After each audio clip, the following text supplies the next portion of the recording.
Hello friends, welcome back to another lecture, and in this lecture we are going to see some of the previously asked questions on executive, and we have already completed the executive section of our Indian Constitution. All right, I think 6 series आई हैं, 6 lecture थे इसके अंदर executive series के अंदर, and we have already covered union executive के अंदर और state executive के अंदर. यूनियन के अंदर हम president, vice president, prime minister, and then council of minister headed by the PM and attorney general of India. ये हम यूनियन एग्जीक्यूटिव के साइड में कर चुके हैं. स्टेट एग्जीक्यूटिव में हम क्या क्या कर चुके हैं? Governor, then chief minister, then central council of ministers headed by the CM and advocate general of the state. Alright, तो इन्हीं सारी पोस्ट से रिलेटेड क्वेश्चंस पूछे गए हैं और वही इस आने वाली स्लाइड्स में मैंने डाले हैं. ठीक है, so try to solve them on your own. पहला क्वेश्चन है, consider the following statements. The executive power of the union of India is vested in the PM, in the prime minister. तो we have already seen it. कई सारे हमने lectures में already देखा है कि एग्जीक्यूटिव पावर वेस्टेड होती है प्राइम मिनिस्टर नहीं बल्कि प्रेसिडेंट के अंदर. ठीक है, पहली स्टेटमेंट गलत हो गई है यहाँ पे. अब पहली स्टेटमेंट गलत हो गई है तो A भी नहीं हो सकता और बोथ भी नहीं हो सकता है. तो या तो B होगा या फिर D होगा. ठीक है, the PM is the ex officio chairman of the civil services board. देखिए, सिविल सर्विसेज बोर्ड हर स्टेट के लिए बनाया जाता है. ठीक है, उसके अंडर मेंबर्स होते हैं जो ये देखते हैं कि सिविल जो सर्वेंट्स होते हैं उनका ट्रांसफ़र कैसे करना है, या फिर प्रमोशन से रिलेटेड जितनी भी चीज़ें होती हैं उस सिविल सर्विसेज बोर्ड ही देखता है. और उनके जो चेयरमैन होते हैं वो chief secretary of the state होते हैं, ना कि प्राइम मिनिस्टर. ठीक है, तो ये भी गलत हो गया, तो B भी नहीं होगा. Your answer will B D. ठीक है, तो ये प्लीज़ ये आपको याद रखना ही रखना है. Chief services civil services board, इसको हेड करते हैं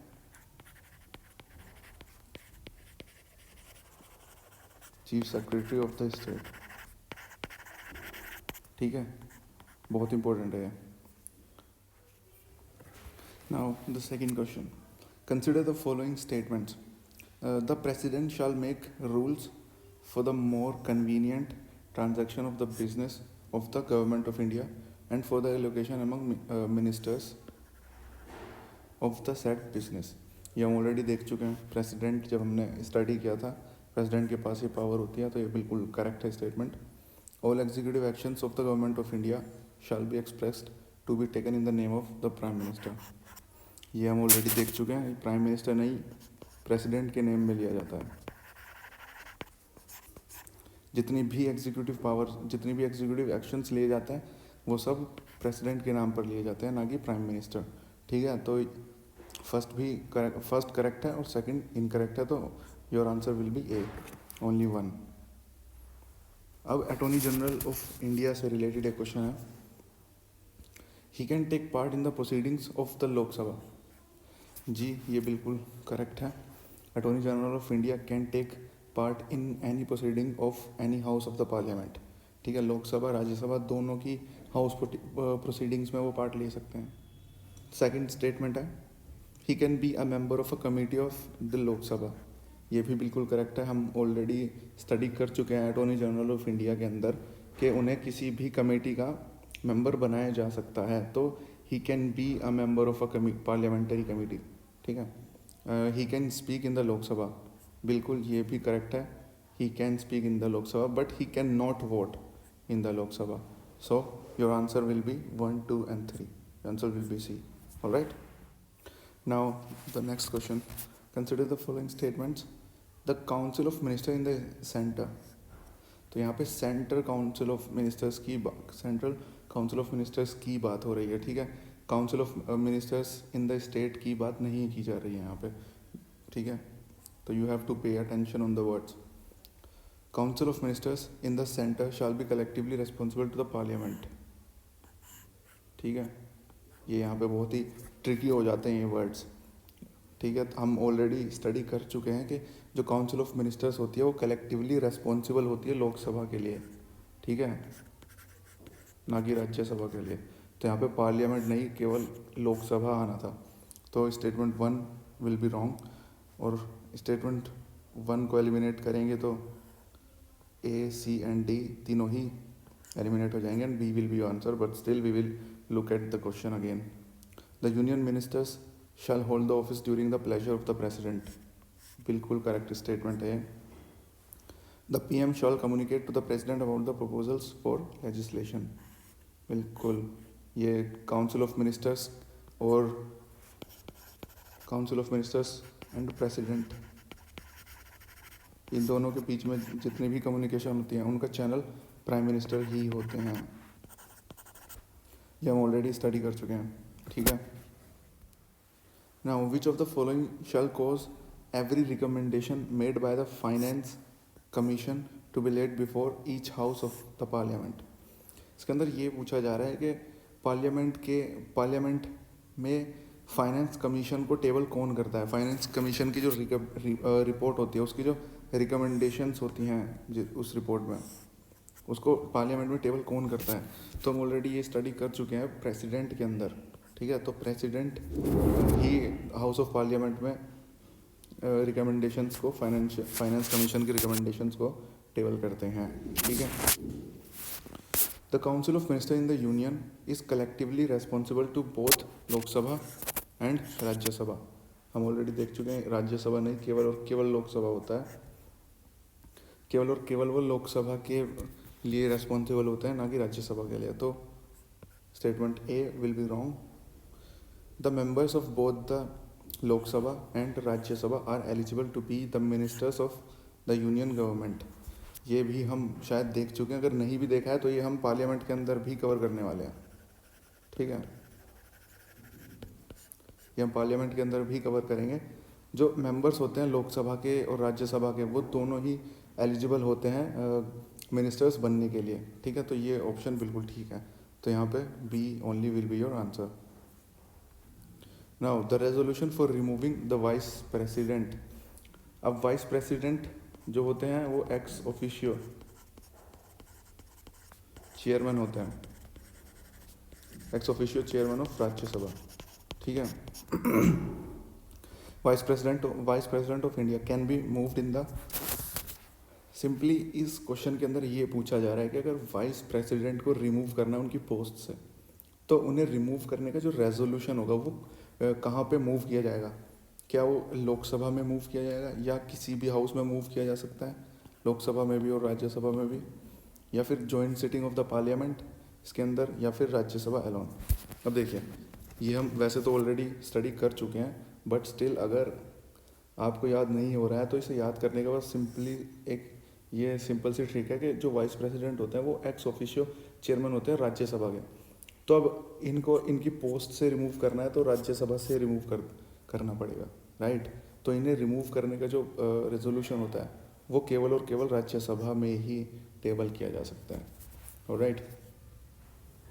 now consider the following statements about the attorney general of India. He is appointed by the president. बिल्कुल ठीक है. और अगर advocate general of the state की बात की जाए तो उन्हें कौन अपॉइंट करते हैं, उन्हें गवर्नर अपॉइंट करते हैं, right. He must have the same qualification as are required by a जज ऑफ सुप्रीम कोर्ट. ये भी बिल्कुल ठीक है. और advocate general of the state के केस में ये होता है जज of high court, right. He must be a member of either house of the parliament. ऐसा हमने कहीं भी नहीं देखा है, तो statement 3 will be wrong. Now he can be removed by impeachment by parliament. नहीं, ये भी गलत है, क्योंकि वी हैव ऑलरेडी सीन कि अटॉर्नी जनरल ऑफ इंडिया को रिमूव करने के ना तो ग्राउंड गिवन है कि किन ग्राउंड्स पे उन्हें रिमूव किया जा सकता है, ना ही उन्हें रिमूव करने का प्रोसीजर गिवन है, राइट.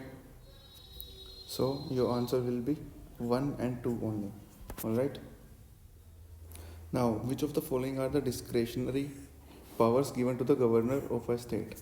देखिए आपको इन कीवर्ड्स का खास ख्याल रखना है और कोशिश करें जब भी आप क्वेश्चन सॉल्व करें तो जो कीवर्ड्स हैं उनको अंडरलाइन कर लें ऐसे, ठीक है।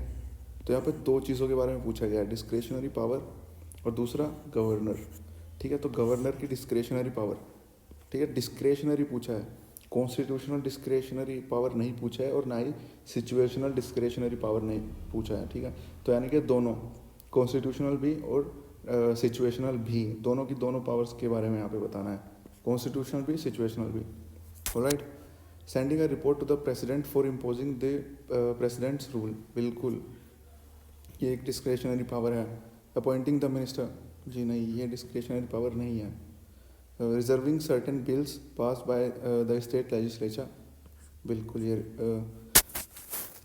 डिस्क्रेशनरी पावर ही है गवर्नर की। We have already covered it when we were studying governor. Alright, making the rules to conduct the business of the state government, जी नहीं। तो your answer will be 1 and 3, okay. The PM at the time of his/her appointment need not necessarily be a member of one of the houses of the parliament। मतलब उन PM को जब appoint किया जाए तो हो सकता है वो किसी भी हाउस के मेंबर ना हो, लेकिन उन्हें किसी ना किसी हाउस का मेंबर बनना पड़ेगा विद इन 6 months, ठीक है। एक पहली स्टेटमेंट ये है। दूसरी स्टेटमेंट क्या बात करती है, need not necessarily be a member of one of the houses but must become a member of the Lok Sabha within 6 months। दूसरी स्टेटमेंट के अंदर ये बोला जा रहा है कि ज़रूरी नहीं है कि वो किसी हाउस के मेंबर हों, लेकिन उन्हें 6 महीने के अंदर अंदर लोकसभा का मेंबर बनना पड़ेगा। थर्ड स्टेटमेंट क्या बोलती है, must be a member of one of the houses, मतलब जब किसी को अपॉइंट किया जाए एज अ PM तो उन्हें किसी ना किसी हाउस का मेंबर होना ही पड़ेगा, ठीक है। अदरवाइज उन्हें प्रेसिडेंट अपॉइंट नहीं किया जा सकता है। फोर्थ स्टेटमेंट, ही और she must be a member of the Lok Sabha. देखिए हम ये प्राइम मिनिस्टर स्टडी करते हुए ऑलरेडी स्टडी कर चुके हैं कि ऐसा ज़रूरी नहीं है कि जब PM को अपॉइंट किया जाए तो वो किसी हाउस के मेंबर हों, ठीक है। PM और मिनिस्टर्स दोनों के केसेस में सेम ही होता है कि ज़रूरी नहीं है जब किसी मिनिस्टर को या फिर किसी प्राइम मिनिस्टर को अपॉइंट किया जाए तो वो किसी हाउस के मेंबर हों, लेकिन विद इन 6 months, ठीक है। लेकिन 6 महीने के अंदर अंदर उन्हें किसी ना किसी हाउस का मेंबर बनना पड़ेगा, ठीक है। तो correct answer will be A। B भी गलत है क्योंकि यहाँ पे लोकसभा ओनली है, ठीक है। ये B इसलिए गलत है। C इसलिए गलत है क्योंकि ऐसा ज़रूरी नहीं है कि उन्हें मेंबर होना पड़ेगा अपॉइंट करते टाइम, तो C भी गलत है। और D इसलिए गलत है क्योंकि यहाँ पे लिखा है कि वो लोकसभा का मेंबर होना ज़रूरी है। ऑलराइट, तो this is it guys, thank you very much. और आई होप आपने सारे क्वेश्चंस खुद सॉल्व कर लिए होंगे। अगर नहीं किए हैं तो एक बार फिर से जिस भी टॉपिक पे आपका क्वेश्चन गलत हुआ है उस टॉपिक को दोबारा एक बार उस टॉपिक से रिलेटेड वो लेक्चर दोबारा देखें और फिर दोबारा उस क्वेश्चन को करने की कोशिश करें, ठीक है। Thank you very much guys, and if you are liking these lectures please like the videos, share the videos with your friends and do subscribe to our channel. Thank you very much guys.